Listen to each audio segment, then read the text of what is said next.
Assalamualaikum warahmatullahi wabarakatuh. Waalaikumsalam warahmatullahi wabarakatuh. Alhamdulillah, alhamdulillahirabbil alamin. Assalatu wassalamu ala asrofil anbiya wal mursalin wa ala alihi wa sahbihi ajmain. Amma ba'du.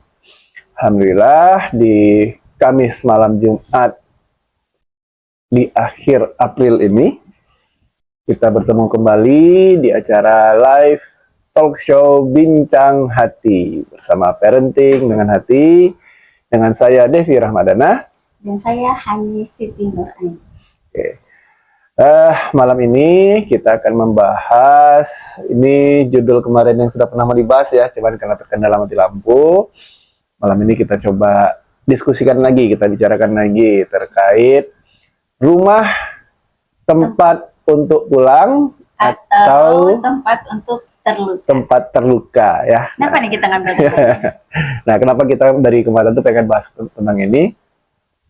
Karena kita sebagai ya namanya keluarga gitu ya, tempat kumpul kita itu kan rumah ya. Rumah itu tempat keluarga itu kumpul, ayah, ibu, anak-anak gitu. Nah, di sini terjadilah interaksi ya, interaksi antara suami istri, interaksi antara ayah dengan anak-anak, ibu dengan anak-anak, anak-anak dengan sesama anak-anak. Nah, dan interaksi ini kan ya namanya sesama manusia gitu ya, walaupun saudara sedarah, saudara kandung, tetap saja butuh usaha untuk interaksi ini bisa memberikan sesuatu yang baik, sesuatu yang bagus gitu. Nah, ketika interaksi ini bagus terjadi antara orang tua dengan anak, dengan saudara-saudara di rumah gitu. Rumah akan terasa menyenangkan, hangat gitu ya. Nyaman gitu kan.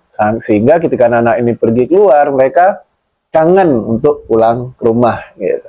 Semangat ingat pulang gitu, gampangnya gitu, ingat pulang gitu. Jadi pergi sekolah ingat pulang gitu. Lapar ingat pulang, ketika atau sedih ingat pulang. Suami pergi kerja, beres kerja ingat pulang ya, bukan nongkrong di mana dulu. Boleh sih, boleh. Ya boleh, gitu kan. Nggak pulang-pulang gitu. Nah, atau malah menjadi tempat yang panas gitu, tempat yang mau pulang tuh malah mikir, aduh mau pulang ngapain lah gitu. Kayaknya makin letih katanya kalau pulang gitu makin mumet gitu, makin gitu, makin ribet gitu kalau pulang itu, makin berisik kepala nih gitu.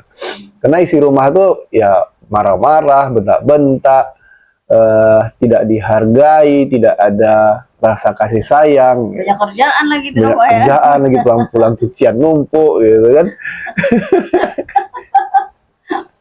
Kan ada tuh suami pulang, istrinya seharian di rumah gitu kan, pulang-pulang cucian masih berantakan, cucian piring masih numpuk gitu. Kamu di rumah ngapain ya? Padahal kerjaannya banyak. Selain rajin. Ngurus anak tuh gitu banyak banget. Ya, tapi kasusnya beda-beda lah ya. Karena ada juga yang sebenarnya belum punya anak gitu kan, tapi di rumah tuh emang nongkrong aja seharian gitu. Santai, menikmati status sebagai pengantin baru misalnya. Nah, apalagi ketika rumah itu sudah berisi dengan anak-anak gitu ya. Tentu ini menjadi sebuah interaksi yang benar-benar harus mendapat perhatian penuh dari orang tua.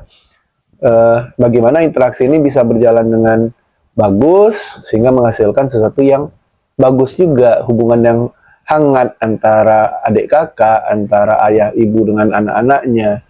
Nah, ini yang fenomena yang coba kita kupas, karena kita sangat banyak melihat gitu ya, dan sebenarnya kan di rumah kita juga ada kejadian-kejadian gitu juga gitu kan, yang kemarin itu kan yang dua anak eksistensi ngapit anak kasih sayang kekencet di rumah gitu kan. Gimana lah itu kerasaannya dia gitu. Dibully atas bawah gitu sama kakak dan adiknya gitu, kompak kan gitu kan, ngerjain yang satu gitu. Nah, itu tentu butuh kejelian dari orang tua untuk mengamati, oh ternyata ada sesuatu yang begini nih di rumah ya. ini kita harus ambil sikap nih, kita harus ngambil tindakan nih supaya tidak berkelanjutan gitu kan. Karena yang namanya si adeknya ini kan memang luar biasa. Dia pandai pandai terlihat menyenangkan di depan semua orang. Jadi orang berasumsi sama dia not guilty, dia memang cute gitu. Ya, Karena dia sedang berstrategi. rata-rata bayi kan memang gitu ya. Yang disalahkan tuh kakaknya gitu kan. Padahal dia berstrategi ya kan. Lakunya dia. Seru. Nah ini kalau orang tua gajile emang bakal ada akhirnya yang terluka Itu gitu. tanda-tanda orang yang cerdas. Ya, itu tanda cerdas memang betul gitu kan. Potensinya itu keluar. Cuman kan ya itu dia orang tua harus paham nih, ini anak ini cerdas gitu kan. Jangan sampai kecerdasan si anak ini malah membuat orang tuanya tertipu gitu kan, sehingga kakaknya malah tercederai gitu kan. Malah Lucunya waktu aja bastidnya itu biasa dia terlihat manis, gitu dia baga depan kakaknya lagi kena bunyi sama dia berbaga langsung ternyata Umi ada di belakang, langsung bingung dia ketahuan deh. ya, ya model-model beginilah ini memang masih kecil-kecil ya, tapi kalau udah besar-besar nanti kan lebih Bahaya kan lebih nanti serius lagi main situasinya victim, gitu ya kan. kan. Situasinya lebih serius lagi, cederanya lebih parah lagi gitu, terlukanya lebih parah lagi, sakit hati lebih parah lagi. Nah ini yang kita pengen coba kupas malam hari ini, kenapa hal-hal ini bisa terjadi gitu ya. Nah situasinya kita sudah pahami nih, kenapa kita bahas ini. Nah tentu pertanyaan selanjutnya adalah